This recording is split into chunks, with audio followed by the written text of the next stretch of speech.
Before to start talk, I need to do some clarification. Like, first, I live in Brazil, Belem, the Amazon region. I get there in 1993 for personal issues, and I could say that I fell in love in the Amazon region. It's all my background in agriculture, ranching. I've been very lucky learning with those guys who are in the field, responsible to implement all the things we are talking here. And I have learned with them that the most common word we use here, sustainability, productivity, intensification, is all about how to pay the bills. You know, I understand that. And since that, I've been around for the last year in major countries in Latin America. I think last year, June, I assumed the position of Latin American region sustainable agriculture specialist. And since then, I've been in, like, spoken person from GTPS. I'm GTPS born and could say that all the things that I learned in sustainable cattle ranching, I've been learning with those guys, Andre, Fernando, Eduardo, my other colleagues here, Luis, Sheila. So I'm proud to say that all the things I have been discussing since 2007, I could say December 2007, I was first there in the first meeting, the first discussion about deforestation. Just to clarify, deforestation is one of the issues. I have the opportunity to visit Mexico and being part of the 3 of the 4 meetings, we started to discuss how to implement such kind of dialogue, just to understand each other's problems, concerns, and how to move into a common objective to bring, you know, everyone's solutions in terms of satisfactory response. It's not about to compete who is better as NGOs looking for environmental footprints, banks looking for responsibility, and farmers for profitability. So I think the challenge is for all of us. In that position, Ricardo, who know you yesterday, had the opportunity to know him, he told me, well, we have to support guys in Mexico from TNC2. We have to support guys in Colombia, where we have also conservation program, and you have to support guys in Argentina and all other those countries where TNC works. So my background is all from the Amazon, from Brazil, and I could say that to share a lesson from here, I got the opportunity to understand how far we are to reach that objective we put on our face and say we will be sustainable on one way, we will be productive in another way, but, you know, it's everybody's efforts that will help us to reach the final goal is we need to preserve, we need to produce, we need to be viable, social, economic, and environmental. So for the point here, Mesa Redonda de la Ganadería Sustentable in Mexico, I could say that we got the opportunity to participate in 3 of the 4. I don't know where is Eduardo. We've been in August in Mexico, where we started formally to talk about how to build the institutional framework. First step is, are we agree on what we are proposing? So it's not easy. Mexico is totally different than Colombia. It's totally different than Brazil. And it's different than the United States, New Zealand, and all the countries we are been talking. First, we have to understand the local realities there. So what is the business main business? I understood that they do have the same amount of, in terms of number of slaughterhouses in Mexico, around 1,800, but they work with 20-35% capacity. It's worse than Brazil. Why? Because the main business in some regions like Yucatan is to export calf to the United States.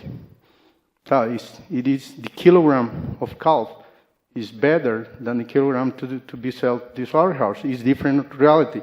Dairy industry is different. So we cannot treat the industry in Mexico the same way we treat the industry here in Brazil. So In the main two partners who are leading together with TNC and to face the challenge to move the Roundtable in Mexico down Lala, I could say they are paying time, they are paying cost, they are paying the main things. To move a Roundtable, we need financing. We need to finance them, and we need to look for where and who is going to pay the bill. So, next slide, please. This here. Sorry. Just to have a number, when you talk about productivity, I brought this slide just to have an idea what's the reality there. We got almost 113 million hectares in pasture land. With the cattle herd, we could say that we have less than quarter cow per hectare. There are different regions, different situations, different constraints. I would say that Mexico, beside all this, it's self-sufficient in dairy production, but they import a lot of meat. They export 1 million cows per year to the United States. So there is something that we have to work with in terms of how to turn. We have land, we have pasture, but we are not efficient. In terms of environment, I could say that I have the opportunity to visit Chiapas, where Mayan forest is producing almost 40% of the total fresh water of Mexico. And what happened there? We are putting pressure with small farming, less than 2 liters per cow in a natural and the last reserve they have in Mexico. We need to help those farmers to be more efficient in order to get out the pressure on the last remain of tropical forests in Mexico. So this is kind of the challenge we have to face there. We are trying in a well-organized way, to bring those farmers to the discussion, to work together with them, to prepare them, to have access to understand what we are proposing. I don't know who mentioned here that the last component on the whole thing we are talking about here is the farmers, they don't have access, or they don't understand clearly what we are proposing here. What intensification means for them, what efficiency means for them is different that we understand for that. So, somehow, we started in April, March, the first farm fair in Engalec in Torreón, Coahuila. I had the honor to represent the GTPS director, Eduardo Bastos, and I make the presentation about the GTPS in Brazil. And they start to bring or to invite TNC and to invite GTPS to help them to build the Roundtable in Mexico. In August 2012, we have the second meeting officially, and in May. In August, we have the first official meeting, and this is the result or resume of what the progress has been done since August to November now. So we have been 2 more meetings. They agree with many of the participants or those Mexican institutions that has been invited to participate in the Mesa Redonda. They don't want to talk about Grupo de Trabajo. They say Mesa Redonda de la Ganadería Sustentable en México. They define clearly what they want. They define the objective, like the same thing, all the same challenge we are going to face in the same countries, in other countries like Argentina, Mexico, Paraguay, and Colombia. We need to be efficient, we have to increase productivity, and we have to be sustainable. What that means depends on every actor we have, but environmental sustainability is a really demand. One of the things is footprints in terms of ecological footprints, in terms of water use, in terms of natural resource use. That's sustainability for everyone means. And the mission has been defined, more or less agree with those guys. And the vision also has been defined, reference. As we say, and Ricardo, my boss, asked me, what is the difference or what is the similarity between GRSB, GTPS, and livestock dialogue?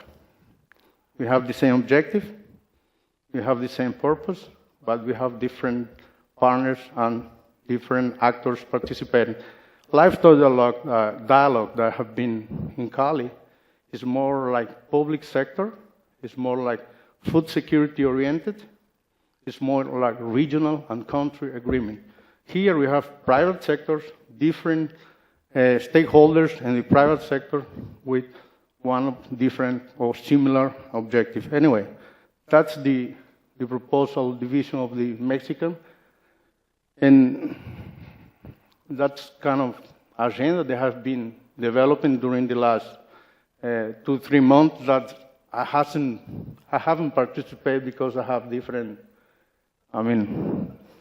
travel agenda, or I have been in different places, but my colleagues, Laura Paulson, who is representing CNC in that meeting, she's supposed to be here, but visa problems didn't permit her to come here. Carlos Madrid from Down, who is the guy who represents Down there and Maria Martinez, but if you see, is more or less the composition of the directorate. Miguel Garcia is from Lala Group, who is leading the Mesa Redonda there. Claudio is from Banamex, and Maria Martinez and from TNC, and Roberto Carlos is from another group I don't remember. The most important thing here is we have a clear agenda on what we want to do or what we pretend to do in the next 2 or 3 months, and what we pretend by all of my colleagues has been talking about what we pretend by 2015. We have here like the general ensemble first on the Mexican Roundtable is planned for September 2015. You are all invited. And the institution that we are talking with and we want to be involved in the Mesa Redonda. I think that's all I have to say, but anyway, for me it's an honor to represent guys from very high standard there in Mexico. We have very good colleagues, very good people working, and from my side and from TNC side, we are going to do everything to have this kind of dialogue as much frequent and as much including participation of farmers in different countries where we work.